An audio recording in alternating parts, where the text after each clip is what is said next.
Bonjour et bienvenue sur la chaîne Tout va bien Marine, la chaîne où l'on avance ensemble. Aujourd'hui, je voudrais vous parler d'un thème qui est revenu sur notre Telegram des guérisseurs. Un thème que je connais bien, la légitimité du guérisseur.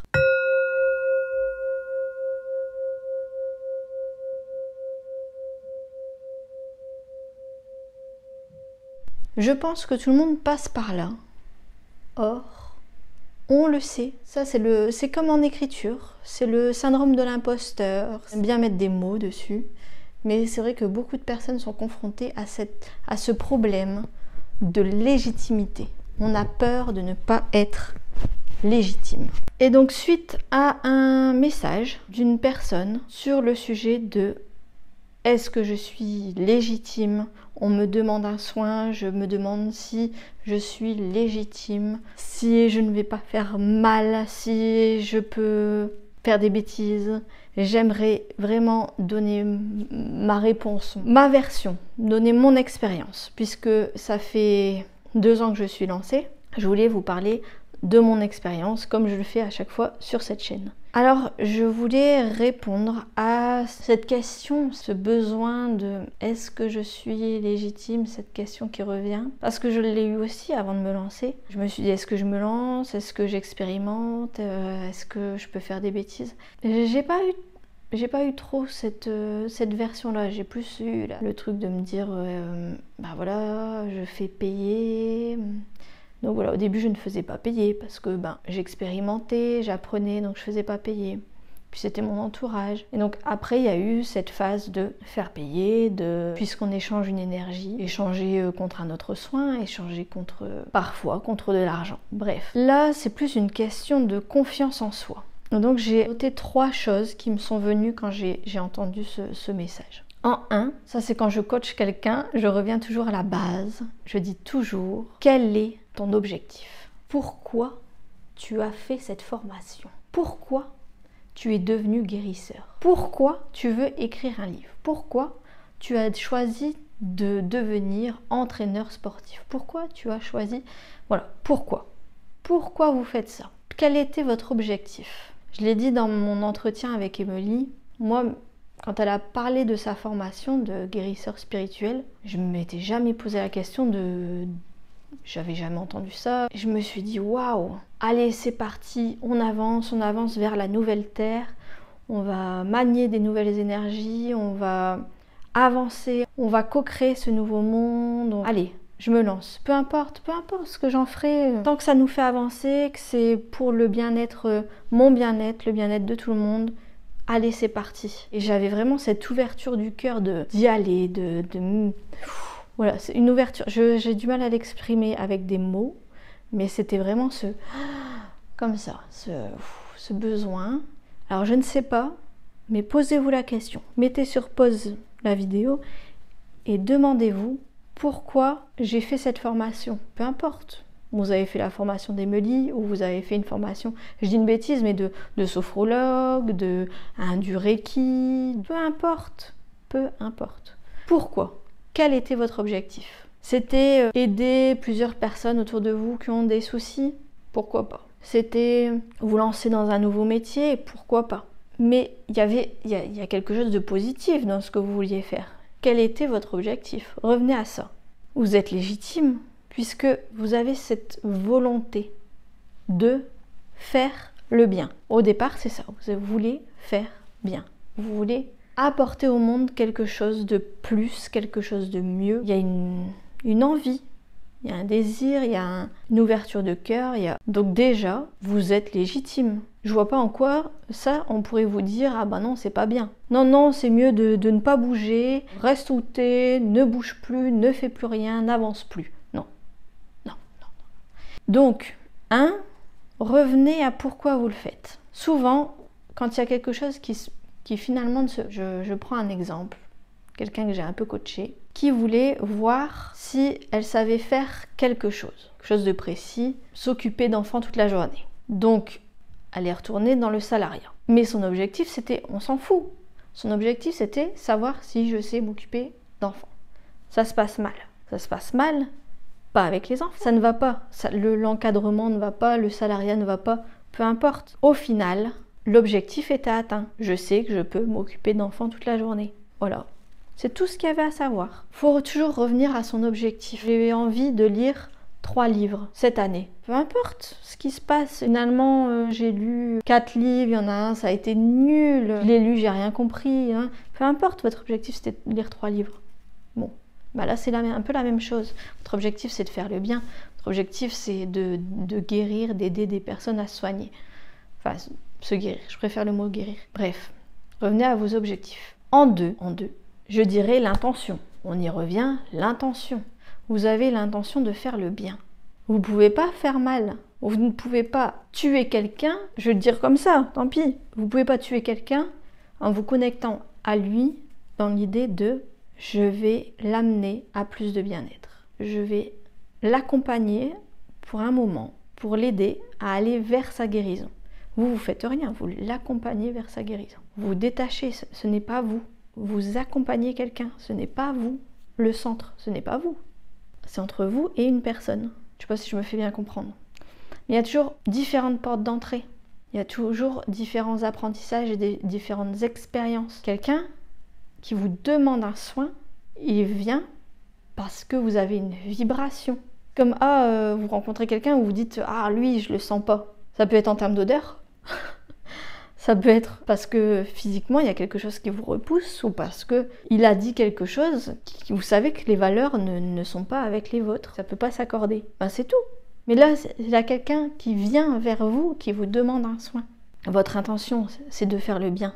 Peu importe. Ça va forcément agir dans le bon sens. Je ne vois vraiment pas comment ça pourrait ne pas agir dans le bon sens. Et donc, j'en reviens à ça. Mon 3, c'est quelqu'un vous demande de l'aide. Alors vous dites quoi? Vous dites « Ah bah non, je pourrais pas bien faire ». Non. Quelqu'un vous demande de l'aide. Moi, à chaque fois qu'il y a quelqu'un qui ose sortir « Marine, j'ai besoin de toi. Marine, j'ai besoin d'aide », c'est qu'il est déjà en train d'avancer vers sa guérison.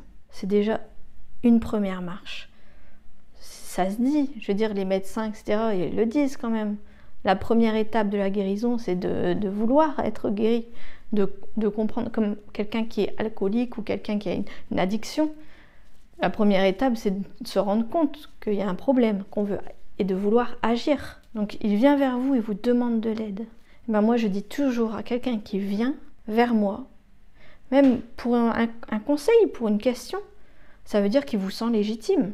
Et donc, je dis merci pour ta confiance. Et je me pose pas la question de est-ce que je pourrais faire du mal, parce que je veux faire le bien. Je vais prendre un exemple, mais j'ai fait un soin à une personne pour l'aider à partir. C'est pas quelque chose d'évident. On peut pas se dire est-ce que je vais faire du mal. Et on a surtout intérêt à être aligné avec ça. Il faut arrêter de se dire moi j'ai fait du mal, moi je fais pas bien, moi je suis peut-être une mauvaise personne. Ça aussi, j'entends beaucoup de personnes formidables, mais alors des personnes mais génialissimes qui disent je ne sais pas si je suis quelqu'un de bien. Je ne sais pas si je suis quelqu'un de bien. Vous êtes des personnes magnifiques. Vous voulez aider les autres. Alors faut pas tomber dans le syndrome du sauveur. Mais si quelqu'un vous demande de l'aide, j'en avais parlé aussi dans ma vidéo sur le design humain. Caroline m'avait dit, ça m'étonne pas que tu fais des vidéos YouTube parce que tu as besoin d'envoyer vers l'extérieur. Tu n'as pas ce besoin du regard de l'extérieur. Tu n'as pas ce besoin d'avoir un retour. Si, quand même, vous pouvez me faire des commentaires quand même. Elle m'avait dit ça et elle m'avait dit, il faut que tu arrives à attendre que quelqu'un... J'espère que je ne transforme pas. Il faut que tu attendes que quelqu'un vienne te voir pour te demander conseil avant de lui donner des conseils. Parce que c'est ça, souvent. On arrive en terrain conquis, des fois. Je dis on, mais c'est pour moi. Hein. Je sais que mon problème, des fois, je parais très égocentrée ou très sûre de moi. Parce que parfois, c'est un défaut. On me dit, voilà, je pense ci, ça. Et moi, je dis, non, c'est pas vrai, c'est pas possible. C'est comme ça, c'est comme ça, c'est comme ça, il faut faire comme ça, il faut faire comme ça. Non. Donc j'essaye, autant que faire se peut, d'arrondir les angles. Et je suis Balance, un signe astrologique qui a tendance à faire ça, qui a tendance à faire dans la médiation. Donc c'est plus facile pour moi, des fois, de dire, ben écoute, essaye de changer de point de vue. Mais voilà, il y a quelqu'un qui vient vous demander de l'aide. On revient au sujet. Il y a quelqu'un qui vient vous demander de l'aide. Il a fait une première étape. Si vous lui dites, ah ben non, on va voir quelqu'un d'autre. Non, c'est vers votre vibration qu'il est venu, vers votre expérience, vers vos apprentissages. Et vous êtes peut-être une porte d'entrée vers sa guérison. Vous n'êtes peut-être pas la porte d'entrée. Peut-être qu'après, il aura besoin de voir quelqu'un pour approfondir. Quelqu'un d'autre. Peut-être que non. Mais on s'en fout. On vous demande un soin, ben vous le faites.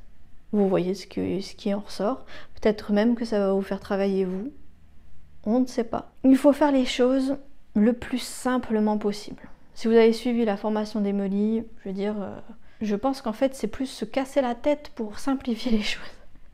Non, il faut qu'on revienne à ça, en fait. Il faut qu'on revienne à la simplification.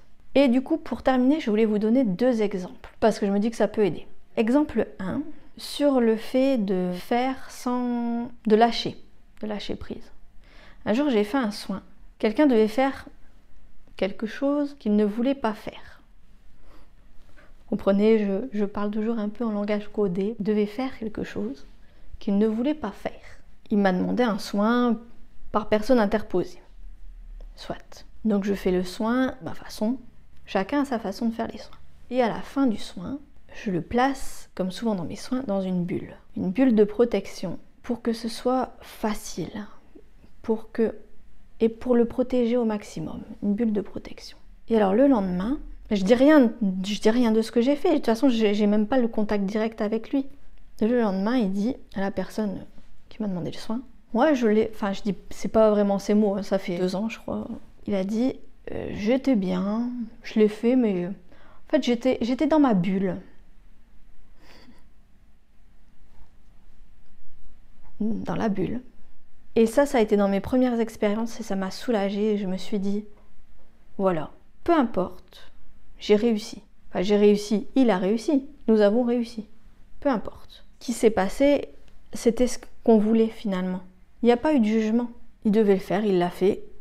Je l'ai accompagné. Pas de jugement, jamais de jugement. Enfin, en tout cas, dans ma pratique des soins, je ne fais pas de jugement. Je peux juger une personne, je peux critiquer une personne à l'extérieur. Mais pendant les soins, j'essaye d'être de penser à rien, j'essaie de couper avec tout. Mais en fait, c'est en expérimentant que vous allez prendre confiance. Parce que vous allez avoir des signes, des synchronicités, des choses qui vont... Même, vous dites à la personne, ok pour le soin, point. Vous revenez jamais vers elle. Mais vous aurez des signes. Vous aurez des choses pour vous montrer que vous êtes sur la bonne voie. J'en suis sûre. D'ailleurs, un deuxième exemple dont je voulais parler dans cette vidéo, c'est que je fais aussi du magnétisme. Alors pareil, ça se passe toujours bizarrement, toujours différemment. J'allais pour faire un soin en magnétisme, déguisée parce que la personne ne croit pas en magnétisme. Enfin, moi, j'étais pas déguisée. Mais bon, bref, on papote. J'ai été pour un zona, j'ai été pour... Enfin bref. Tous les soins que j'ai pu faire, comme ça, en face à face, beaucoup de fois, même avant de me lancer, en fait, les gens viennent et je reste ouverte. J'écoute et je ne juge pas. Et souvent, c'est quelque chose, je vous le disais, qui permet aux gens de lâcher. Et donc, la plupart du temps, mon premier rendez-vous, les personnes parlent. Elles vident leur sac et ça leur fait du bien. Et des fois, je me dis, est-ce que j'ai vraiment fait quelque chose? Parce que finalement, la personne a parlé, c'est elle qui s'est elle-même guérie. Donc voilà, ce que je voulais vous dire, c'est que peu importe la personne à déposer, vous avez fait ou vous avez rien, vous avez fait ou vous avez rien fait, peu importe. Le bilan, c'est quoi? C'est qu'elle a pu déposer, elle s'est tournée vers quelqu'un, chose qu'elle n'avait pas faite auparavant. Et je voudrais terminer, donc pour conclure cette vidéo, je vais revenir à l'intention, mais en fait, tout ce que je fais, faire à manger, quand je fais à manger, c'est pour que la personne qui va manger, qui m'accompagne, mange bien. Je fais des ateliers d'écriture, je fais des soins, je rencontre des amis. Tout ce que je fais dans ma vie, c'est pour faire le bien. Si vous vous concentrez sur ça, votre intention. Pourquoi un plat est meilleur? Parce que vous vous êtes concentré à faire cette petite touche de mieux. Vous avez jamais entendu ça Souvent c'est ton plat il est bon mais ma mère c'est mieux. Non mais il y a des personnes qui font une recette, il y a personne qui sait le faire. Là, il y a deux personnes qui font exactement la même chose avec les mêmes ingrédients, et ben il y a une personne, ça va être meilleur. L'intention, peu importe le reste, vous voulez faire le bien, donc vous êtes légitime. Et pour méga conclure, je vais vous le dire droit dans les yeux, vous êtes légitime. Parce que de toute façon, si vous êtes sur cette chaîne, c'est que vous êtes quelqu'un de bien, vous êtes légitime. Donc voilà, c'est la conclusion. J'espère que cette vidéo pourra aider un maximum de personnes. N'hésitez pas à partager si vous savez qu'il y a des personnes qui ont du mal à se lancer, à faire des soins. N'hésitez pas non plus à me poser vos questions en commentaire. Soit je vous réponds, soit j'essaye de structurer mon propos pour vous faire une vidéo un peu plus structurée. J'essaye de donner des exemples, mais c'est vraiment pour vous aider, pour vous montrer que c'est possible. Moi, ça fait que 2 ans que je suis lancée, donc même pas 2 ans. Donc voilà, n'hésitez pas, on avance ensemble. J'ai fait cette chaîne-là pour aider les guérisseurs. On avance ensemble vers ce nouveau monde. Tu viens, Morito? Tu viens dire au revoir? Alors, je vous remercie beaucoup d'avoir écouté jusque-là. Je vous envoie plein de bisous et je vous dis à la prochaine vidéo. À bientôt. Des bisous. Ouh. Et voilà, le clown. Le clown.